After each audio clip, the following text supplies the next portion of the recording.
हजारीबाग जिसका गठन 1833 में किया गया है। तो झारखंड के सबसे प्राचीन जिला हजारीबाग की सरजमी में जितने भी झारखंडी उपस्थित हैं उन सभी को झारखंडी जोहार करते हैं।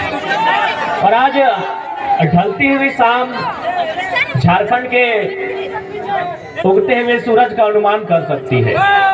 और आप इस कड़कड़ाती ठंड में जिस प्रकार से अपने जगह में हमारे सभी वक्ताओं को गंभीरता पूर्वक एक एक शब्द उनके वचनों को सुन रहे हैं, इससे आभास हो चुका है कि हम लोग इस जंग की आधी लड़ाई जीत चुके हैं। बस मतदान जब करेंगे तो पूरी लड़ाई जीत जाएंगे।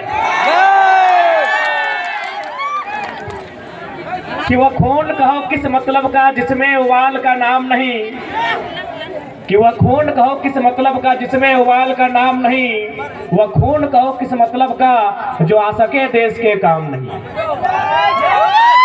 उस दिन लोगों ने सही सही खून की कीमत पहचानी थी जब बर्मा में सुभाष ने उनसे मांगी कुर्बानी थी।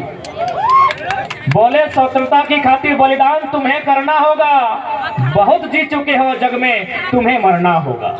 आजादी के चरणों में जो जयमाल चढ़ाई जाएगी, सुनो तुम्हारे शीशों के फूलों से गूंथी जाएगी।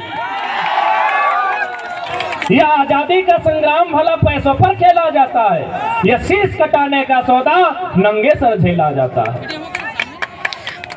आज चूंकि आज जननायक कर्पूरी ठाकुर जी की जयंती है, जैसा हमारे संजय दा बता रहे थे, उस जननायक को नमन करते हैं। और नेताजी की पंक्तियों को रखा कि कल नेताजी की जयंती थी और एक दिन पहले इस देश में आस्था के विषय, करोड़ों लोगों के आस्था के विषय राम अयोध्या में विराजित हुए।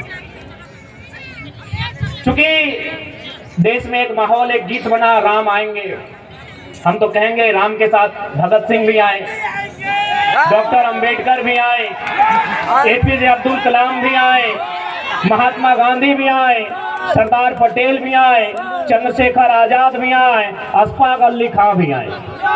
लेकिन चूंकि हम लोग पढ़े लिखे लोग हैं, हमें प्रैक्टिकली और लॉजिकली बात करनी चाहिए। बिल्कुल राम आए, बाकी जितने महापुरुष है वो भी आए, लेकिन क्या वो शरीर से आएंगे? नहीं। हम पढ़े लिखे लोग हैं, प्रैक्टिकली बात कीजिए, हम लोग लॉजिकली बात कीजिए, इमोशनली नहीं। क्या जो महापुरुष चाहे कोई रहे, राम रहे, कृष्ण रहे, गांधी रहे, कलाम रहे, जिन्होंने अपने शरीर को त्यागा है, वो शरीर के रूप में आएंगे? क्या वो बोलते हुए आएंगे? क्या वो खाते हुए, नाचते हुए, गाते हुए आएंगे? नहीं, वो विचार के रूप में आएंगे। अतः राम का स्वागत है विचारों के रूप में, गांधी का भी स्वागत है विचारों के रूप में, कलाम का भी स्वागत है विचारों के रूप में, फिर शरीर के रूप में कोई नहीं आएंगे। ये प्रैक्टिकली आपको समझना होगा।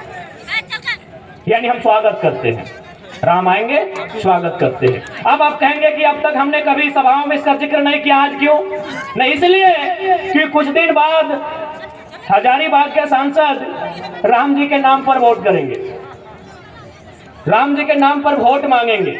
एक बात बताइए, राम का मतलब क्या होता है? राम का मतलब होता है त्याग, राम का मतलब होता है पिता के वचन के लिए राजपाट का त्याग। और ये जयंत सिन्हा जब राम के नाम से वोट मांगेंगे, आपको थोड़ा सवाल करना चाहिए, जिसके पास 50,000 करोड़ की संपत्ति है वो किस मुख से राम के नाम से वोट मांगेंगे? उनसे पूछेगा कि राम का मतलब क्या है भाई, राम का आदर्श क्या है, राम का चरित्र क्या है, राम का आचरण क्या है, उनसे पूछिएगा। आज लगभग 62 विदेशी कंपनियों में उनका सीधा शेयर है, और ये व्यक्ति राम के नाम से मतदान करेंगे और आप मतदान दे देंगे? 62 कंपनियों में जो हजारीबाग के सांसद हैं, उनका 62 कंपनियों में सीधा शेयर है विदेश में।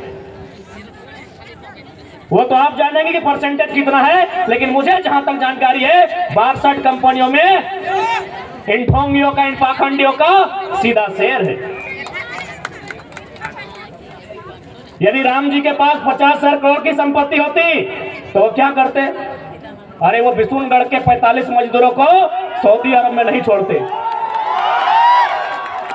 वो बिशुनगढ़ के 45 मजदूरों को सऊदी अरब में नहीं छोड़ते जो टॉयलेट का पानी पी रहे हैं। वो बड़का गांव के लोगों में कर्फ्यू का माहौल नहीं उत्पन्न करते, जो है अडानी प्राइवेट लिमिटेड कंपनी जमीन अधिग्रहण के लिए वहां इस प्रकार से पुलिस प्रशासन भरी है जैसे वो तालिबान लगता हो। और कल ये शख्स आएंगे और ये भावनाओं के नाम पर, आस्थाओं के नाम पर मत लेने का काम करेंगे। तो क्या राम का चित्र ऐसा ही था जैसा जयंत सिन्हा का है?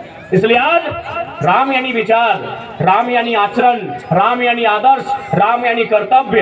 एक भी लक्षण वर्तमान जो सांसद है, चूंकि यहाँ सबसे ज्यादा हिंदू मुस्लिम के नाम से मतदान होता है, एक भी लक्षण राम का इनमें नहीं दिखता है। ये तो ऐसे लोग हैं जिनके कारण एक और हमारे राज्य में भुखमरी है, हमारे राज्य में गरीबी है, पलायन है, विस्थापन है। और आपको जानकारी होना चाहिए, पूरे झारखंड में सबसे ज्यादा अगर विस्थापन कहीं है तो हजारीबाग जिला, हजारीबाग लोकसभा के बिशुनगढ़ प्रखंड में है।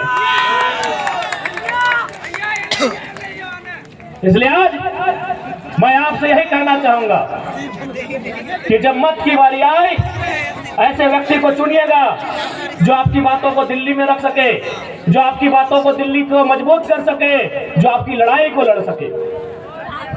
एक बात सभी जानते हैं,